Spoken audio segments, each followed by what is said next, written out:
Po e keni forcën ju për të triumfuar, sepse ne po diskutonim, po bënim një bisedë paraprake përpara se të nisnim transmetimin, të thamë që këta që janë në dy forcat më të mëdha politike kanë filluar dhe i trashëgojnë pushtetet. Pra, është babai i deputetet, nesër ne shohim djalin ose vajzën deputet. Ose babai ministër, ose babai rektor universiteti, ose babai biznesmen. Si do ta ndryshosh këtë realitet? Duke... Sepse kjo bëhet edhe për të mbajtur partinë gjallë, për të patur ecuri. Jo, kjo bëhet për të kuptuar që këtu është kriju një klasë sunduese, e cila të brezit tim, brezit ton, fëmijëve të njerëzve të zakonshëm, si ne, i thot, o rikosit barin ke vilat e këtyre që kanë vendosë në Majtë Kodrës, pra bohu i zmeqari këtyre, ose ik jashtë. Dhe unë luftoj që ne të kemi shanset barabarta. Fëmijët e këtyre le të vitë konkurrent në mënyrë barabart me ne. Edhe në këto zgjedhje, këta janë fut listat të mbyllura të sigurta. Pra ti nuk ke mundësi ti ndërshkosh me votata. Ndërsa ne kemi dalë në listë hapur, ne jemi me gardë hapur. Shfleta votimit, votuesi mund shkojë të votojë për këtë doj. Këta nuk e bën dot, sepse janë listë sigurt ata. Pra djali, çuni babit, goca e mamit janë listë sigurt.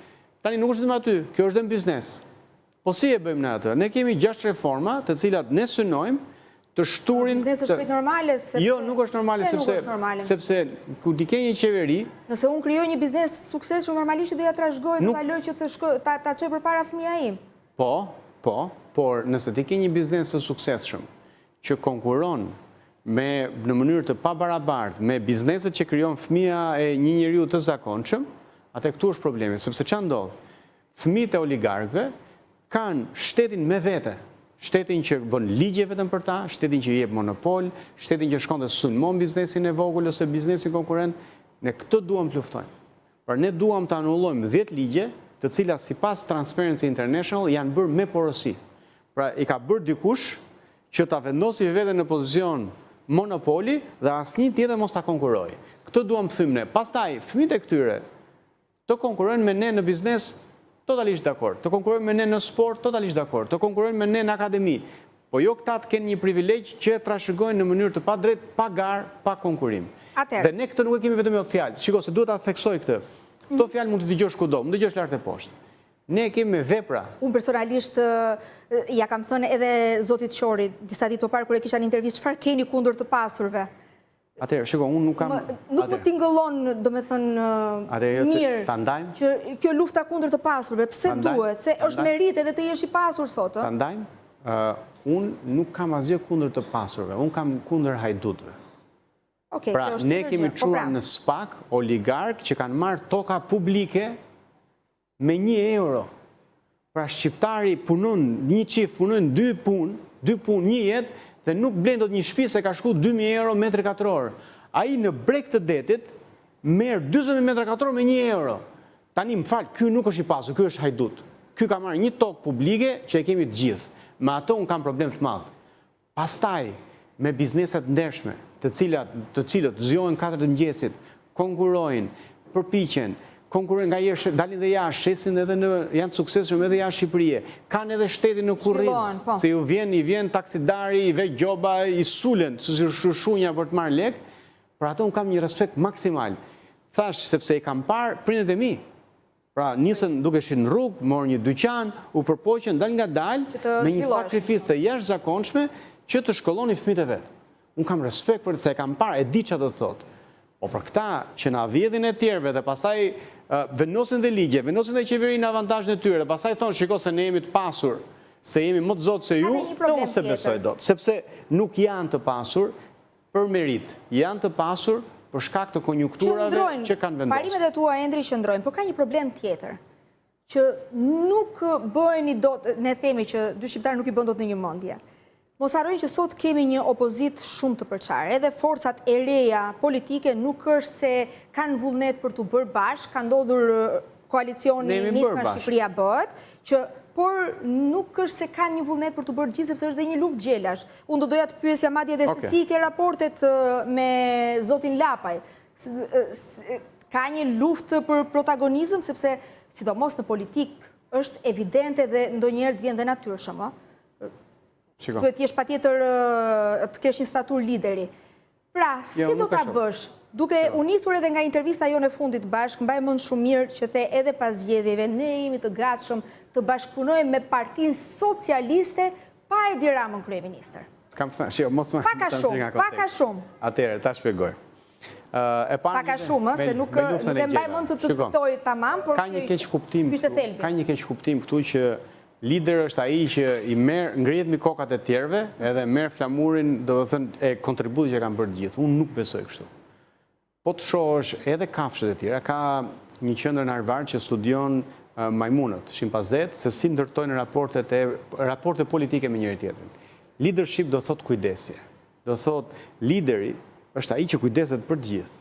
Është ai që e ndihmon grupin të eci përpara. Lider nuk është ai që ngrehet mbi kokat e tjerëve dhe thot tash unë jam këtu, ju os clever më ngrini mua lart. Qartë. Kështu që unë nuk e kam dhe nuk do ta kem kur betejën për protagonizëm, kur. Por pa dyshim që unë mendoj që mund të kontribuojmë për ta çuar shoqërinë përpara. Kam qenë faktori, aktori që janë përpjek më shumë për t'i bashkuar gjithë rinjt.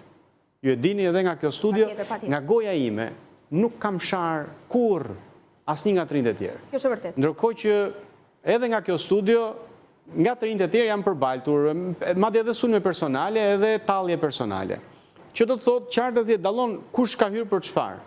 Unë nuk i kam hyrë politikës për të bërë dikushi. Ato arritet e mia i kam në fushë tjetër. Unë i kam hyrë politikës për bërë diçka. Unë betejën e kam me kapjen e shtetit. Unë kam vuajtur pa barazinë në këtë shoqëri, pa drejtësi në këtë shoqëri. Unë dua që të ketë garë, unë dua që të ketë solidaritet njëkohësisht. Këto janë betejat. Me zotin Lapaj, me lëvizjen për drejtat e punëtorëve, me një grupim që ka ardhur nga diaspora, kemi gjetë kollaj gjuhën, kemi vendosur zotin Lapaj si përfaqësues të gjithë koalicionit, secili kemi ndarë punët, unë po drejtoj fushatën në Tiranë, ai po drejton fushatën në Shqipëri, bashkëpunojmë për fushatën në diasporë, kemi gjërat e ndara. Funksionon domethënë. Shumë mirë, sepse nuk kemi problem protagonizmin. Do të thënë, këtu, kur vjen puna për punë... Është luftja Adonis pas zgjedhjeve. Kur vjen puna për punë... Për të ndahen, po. Shiko, këtu vëndi i bërjes punëve është gjithmonë bosh. Pra nëse do të shkosh bësh një punë, Shqipëri ke bosh. Bërë mënd është vëndi zënë. Se janë shumë njerëz që konkurrojnë kush e kush t'japi mënd. Po për të bërë punë, këtu është karrika me zoti Rama që thot punë ka, po s'ka profesionist. Zoti Rama ka tjetëra probleme me atë. Po thelbi është që këtu po që për të bërë punë, ka kush doj me kontribu, ka gjithmonë vënd për të kontribuar. Pastaj, nga parlamenti ka 120 vënde. Në ato 120 vënde, se cili ka atë kontributin dhe rolin e vetë. Në lidhe me atë që thatë për Partinë Socialiste, unë kam thënë dhe e besoj, e dira do na i konfirmoj, që ne kemi mundësin që ta zbresim Edi Ramën, se ka hyrë për shmbire tani, upton edhe fluturon edhe flet për kometën Ale.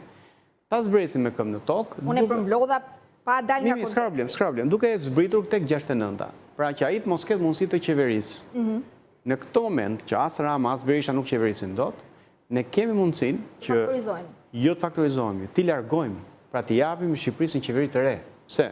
Me ndihmën e një faktori ndërkombëtar, disa nga PS-ja, disa nga PD-ja. Shpresat e ndërkombëtarëve siç kanë ndodhur në 35 vite që gjithmonë ngërçet politike dhe krizat i zgjidhin ndërkombëtarët. Shqiptarët nga një anë, ndihma ndërkombëtare nga ana tjetër, mund të qellojë një rebelim. Po Endri se çfarë po ndodh në Kosovë? A mund ta them se si e mendoj? Patjetër. Pra, mund ndodhë një rebelim i brendshëm, ku disa njerëz e kuptojnë që në 2029 nuk mund të shkojnë prapë me Sali Berishën, në 2029 nuk mund vazhdohet më me Edi Ramën dhe fillojnë dhe angazhohen për të formuar një qeveri të re me bazë të gjerë pat vjetrit. Dhe këtu nuk po flas për çetat e Ramës dhe Berishës që kanë qenë ministra, po ka të rinj. Prandaj thash këtu duhet edhe një lloj faktori ndërkombëtar, të rinj jemi, mund ta formojmë aty e të i heqim qafe si Ramës, si Berishën edhe atë tjetrin që është në burg.